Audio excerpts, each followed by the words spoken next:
Hello students, welcome to the digital class Social Studies. Today as a part of 10th class, we are studying about India relief features. Students, earlier classes you have studied about India. Watch this video which will show the spirit of our country. It is a pride of our India. Watch this one.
The learning outcomes of this lesson: student explains the location of India, differentiates the Greenwich Mean Time and Indian Standard Time, locates the important latitudes and longitudes passing through our country, explains the formation of Himalayas, locate the relief features of India and map, differentiates the Himalayan ranges, explains the importance of the Himalayas. Latitudes and longitudes are used to accurately identify the location of an area. As you have studied in the earlier classes, grid is formed with the help of the latitudes and longitudes. In the same manner, with the help of the grid, India is in the northern hemisphere. See the globe. India is located in the northern hemisphere, which is towards the north side of the equator. You see the position of our country. From the equator, it is towards north side. Country locates in the southern part of Asian continent. Means when we have taken our continent, Asian continent, our country is located towards the southern part. Watch this one. See this map. This is the Asian continent and our country, which is towards the southern side it is. Have you observed, children? This is our country, which is located towards the southern part of the Asian continent. When we see about the main latitudes and longitudes of our country, Indian mainland lies between 8 degree 4 minutes of the northern latitude to 37 degree 6 minutes of the north latitude it is there. Here, see this map, whereas India is located 8 degree 4 minutes towards the southern part, the mainland this one, and to the top if you see, it is at 37 degrees 8 minutes of the northern one up to the Jammu and Kashmir. It extends from 68 degrees 7 minutes of the east longitude to 97 degrees 25 minutes of the eastern longitudes. Observe this one. Towards the east side and the west side, means from the Gujarat and up to the Arunachal Pradesh. The main longitudes we can see here. This is the map, the grid map of India. Observe this one, how the latitudes and longitudes are passing. The main latitude, that is a Tropic of Cancer, that one it is passing through our country. It is almost from the middle of the country this latitude is passing. When we see about the distance between the eastern and western ends of India is 2,933 kilometers. You see this one. It is from the Gujarat to up to the Arunachal Pradesh. Whatever the longitudinal distance it is there. And the next, the distance between the northern and southern ends of India is 3,214 kilometers. See this map. From the almost from the Tamil Nadu to Srinagar, this is the distance what it is there. To avoid the confusion regarding the time, the central longitude for India is 82.5 eastern longitude is taken as the standard meridian, which passes near Allahabad. Indian Standard Time is 5.5 hours ahead of the Greenwich Mean Time, which is prime longitude that passes through London. Students, watch this map. From the north to south, with the dots, the line is there, that one it is the Indian Standard Time, 82.5 degrees longitude. Now let us see the boundaries of our country. Towards the north, we have the Himalayan mountains, and towards the east, we have the Bay of Bengal, and the Arabian Sea is towards the west side, and from towards the south, we have the Indian Ocean. Activity. Students, we have an activity. Prepare a table of Asian countries' time and the time difference with the Indian Standard Time and Greenwich Mean Time. You mention the times of the different countries and prepare a table and compare with our country. Towards the north we have the Himalayas. This is the Himalayas and Bay of Bengal, Arabian Sea and Indian Ocean. You can see all the four sides. Observe this map. Now let us see about the geological background of our country. Old landforms originated from two mainlands. The first one is, we call it as a Angara land. The other name for this one, it is a Laurasia, and the other name we call it as a Gondwana land. This is the Gondwana land part where the Indian peninsula is located. Children, observe this land. Okay. And this is Eurasia, Eurasian plate, whereas which is towards the northeastern part of our Indian peninsula. The Indian peninsula was a part of Gondwana land. Around over 200 million years ago, Gondwana land split into pieces. Like this one, it in the map you can see the movement of the land towards the northeast side and collide with the Eurasian plate towards the north side and collided into the much larger Eurasian plate, which is also we called it as a Angara land. This is the Eurasian plate. In the map you can see. The present form of Himalayas is the result of this process. The breaking off from the northern corners of the peninsular plateau led to the formation of a large basin. This is the movement of the Indian peninsula. Throughout most of geologic time, there were only two primordial continents, Laurasia in the north and Gondwana land in the south, separated by the Sea of Tetis. Gondwana land consisted of Africa, India, Australia, South America and Antarctica. About 265 million years ago, this continental togetherness began to split. For 200 million years, the Indian subcontinent advanced at a record speed of 15 millimeters per year before crashing into Eurasia. The collision forced the crust to buckle, creating the enormous crumple zone, the Himalaya. The collision is not yet over. The continuing movement of the Indian plate is putting tremendous pressure on the Asian continent. Serious consequences of these processes are the deadly earthquakes and tsunamis. In due course of time, this basin slowly got filled with sediments deposited by the Himalayan rivers and from the north and peninsular rivers from the south side, and formed this plain which we are calling it as a northern plain, which is one of the fertile soiled one and supported very good agriculture. The peninsular plateau is one of the most ancient land blocks on the earth's surface.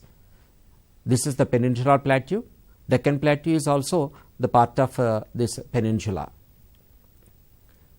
Let us see the relief features of Indian marshland. It is divided into the following groups. The first one, it is the Himalayas. The second one, Indo-Gangetic plain. The peninsular plateau is the third one. Fourth one, coastal plains. Fifth, the desert. And the last one, sixth one, is the island group. Examine this physical feature map of our country. If we examine the map, you can observe dark brown color, green colored and yellow colors are there in this one. Observe this one. Whatever the dark color one is the mountain range. You can observe towards the north part we have the dark colors one. And then the green colored one, that one it is indicates the plains. Towards the north we have the northern plains and the coastal plains also there. And the yellow colored one which will indicates the plateau region. Now let us see about the Himalayas. The Himalayan ranges run in the west-east direction in the form of an arc with a distance of about 2400 kilometers. See this map. This is the region of the Himalayas. The Himalayas are covered towards the north part of our country, which run west-east direction. Their width ranges from 500 kilometers in the western regions to 200 kilometers in the central and the eastern regions. Means whatever the width is varied, it is different from one place to other place, but the maximum width we can see 500 kilometers and the minimum width it is 200 kilometers in the eastern regions. It is this is the width of the Himalayas. The Himalayan mountain ranges can be divided into three regions. This one, the first one we call it as a Greater Himalayas or Himadri. The second one it is a Lesser Himalayas, and the third one we call it as a Shivalik ranges. The northernmost of the range, which is known as it is a Greater Himalaya or Himadri. This range is the most continuous range consisting of highest peak with an average elevation of 6,100 meters above the mean sea level. We can see many highest peaks are located in this region. One of the important one which belong to the India, that is a Kanchenjunga, it is there in this region, and this is the picture of the Kanchenjunga, and K2 mountain peak, the Jammu Kashmir also located in this region. Mount Everest is the highest peak, that one it is there in this region only, which belong to the Nepal country. The seasonal cycles of accumulation of ice, movement and melting of the glaciers are the source of the perennial rivers. We can see this is the glacier. Glacier means whatever the flow of the water from the ice.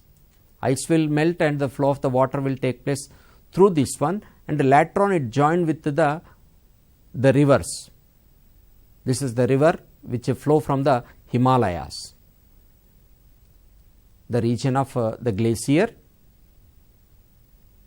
The portion of a range found to the south of the Greater Himalayas, we call it as a Lesser Himalayas. It has the most rugged relief and highest ranges from the 3,700 meters to 4,500 meters of the height it is there. Here, whatever the yellow colored one it is there, that one it is we call it as a Lesser Himalayas. These range are composed of highly compressed rocks. We can see some of the ranges like the Pirpanjal range, Mahabharata range are the important ranges where we can see the highest peaks are there in this one, and there are evergreen forests also in this region. Let's see the picture of this the beautiful valley of the Pirpanjal range and the Mahabharata ranges, which is also part of the Himalayas, and we can see the beautiful evergreen forest in these regions, and it consists some of the famous valleys where we can see this is the Kashmir Valley, which is known as the heaven of the earth, a beautiful tourist spot, and we can see the Kangra, which is in Himachal Pradesh, Kangra Valley.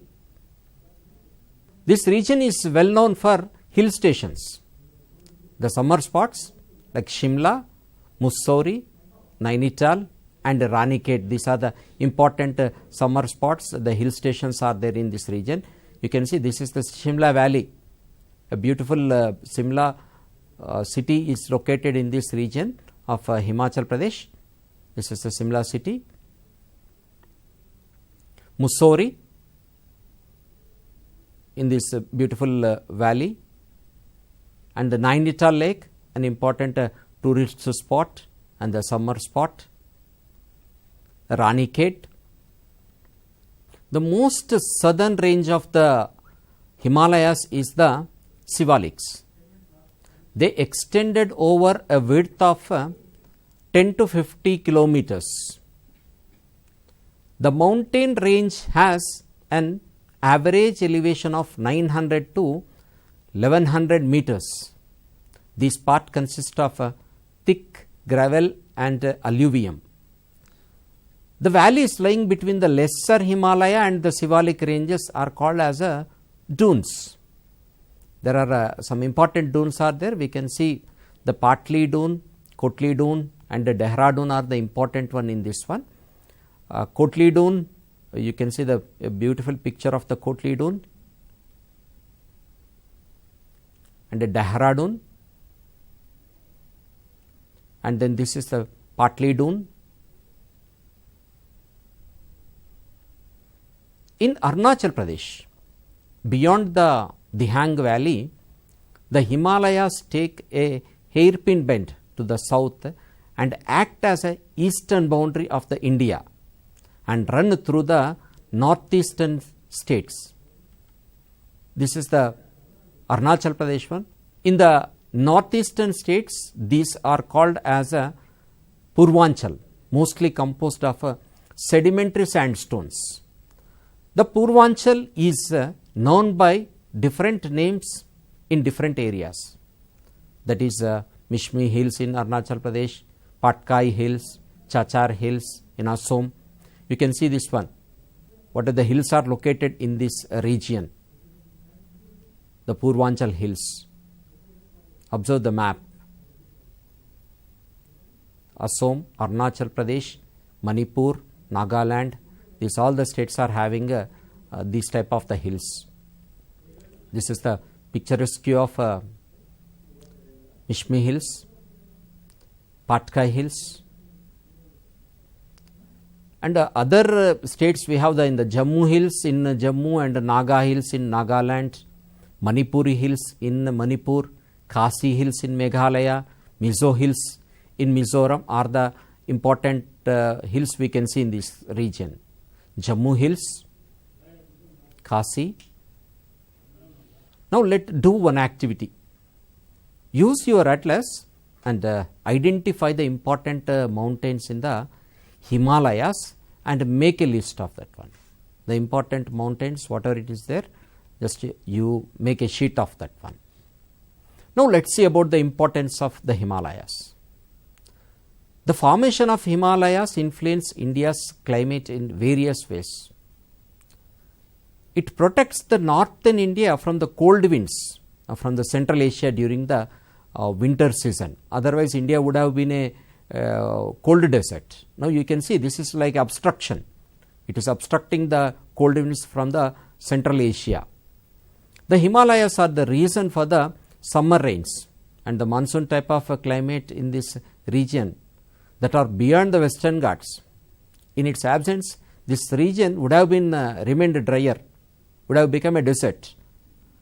The Himalayan rivers are a perennial flow since they are fed by the glaciers and bring a lot of silt, making these plains very fertile, which support very good agriculture.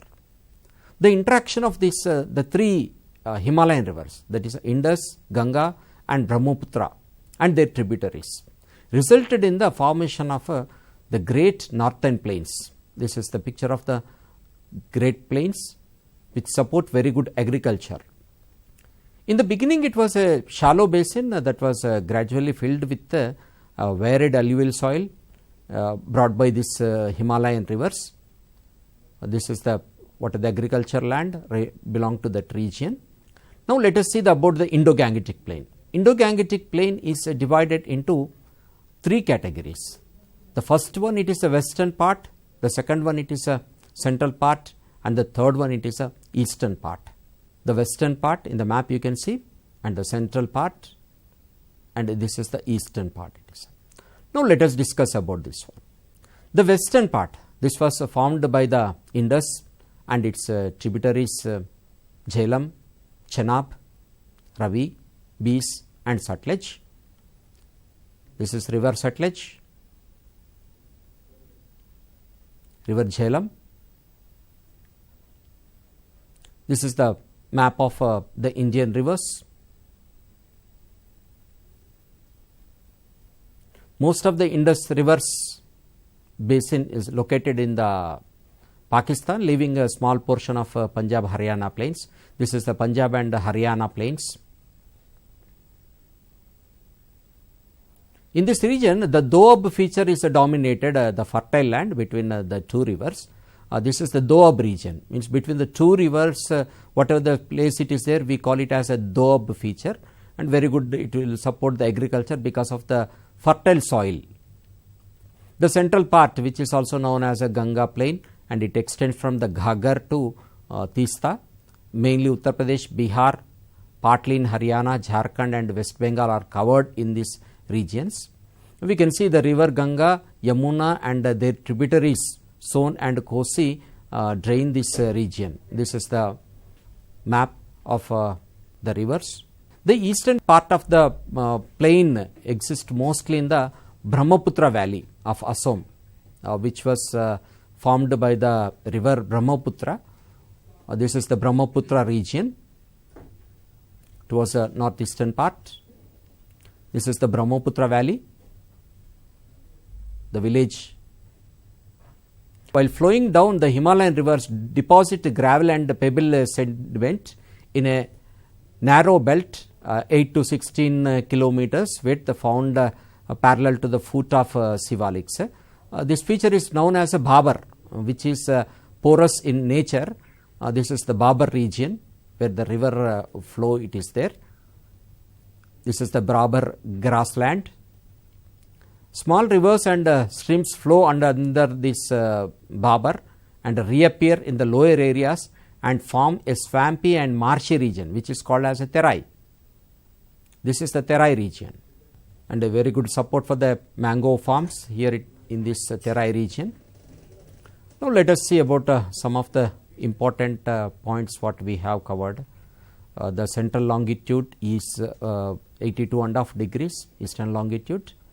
That is 5.5 hours ahead of the Greenwich Mean Time, and the Himalayas are divided into three categories: Greater Himalayas, Lesser Himalayas and Sivaliks.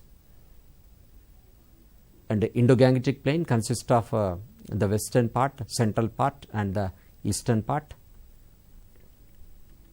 Now let us see about the evolution. Do some work. Locate the following on the India map: Kangra, Kulu, Patkai, Mishmi Hills, Chachar Hills, Nainital, Pir Panjal Range, Mahabharat Range. Locate the states of Indo-Gangetic Plain on India map using the atlas. Answer this question, think and answer. Indo-Gangetic Plains are densely populated. Give reasons for this one. For the better understanding of concepts, solve the worksheets. Please visit official website of SIET for worksheets, solve it and submit to your teacher. Thank you.